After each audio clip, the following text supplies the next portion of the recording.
এটা হচ্ছে পশু পাখিদের আজব এক দুনিয়া, যেখানে হাঁসেরা মিলে ফসল কাটে আর ভেড়ারা এগুলো নিয়ে এক জায়গায় রেখে দেয়। আর যখনই সেখানে একটা গাধার গাড়ি চলে আসে, তখন একটা ছাগল তার লম্বা শিং দিয়ে এই মালগুলো গাড়িতে লোড দিতে শুরু করে দেয়। আর বড় একটা ঘোড়া একটা মেশিনের সাহায্যে জঙ্গলগুলো পরিষ্কার করতে শুরু করে।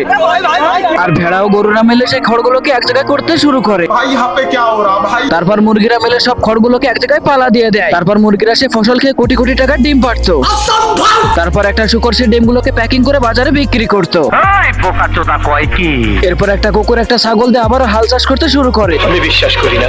তারপর কিছু পিঁপড়েরা একটা ফড়িং এর পিঠের উপর উঠে বীজ বপন করে দেয়। এটা কি ধরনের পাগলামি? তারপর একটা সারস পাখি তার মুখের ভিতরে অনেক পানি নিয়ে এই পাত্রের সাহায্যে ফসল ছিটিয়ে দিত, বলেন কি? যার কারণে আবারও তাদের মাঠে নতুন ফসল ফলে যেত এবং তারা মিলেমিশে আনন্দের সাথে সেই ফলগুলো সারা বছর উপভোগ করতে থাকতো।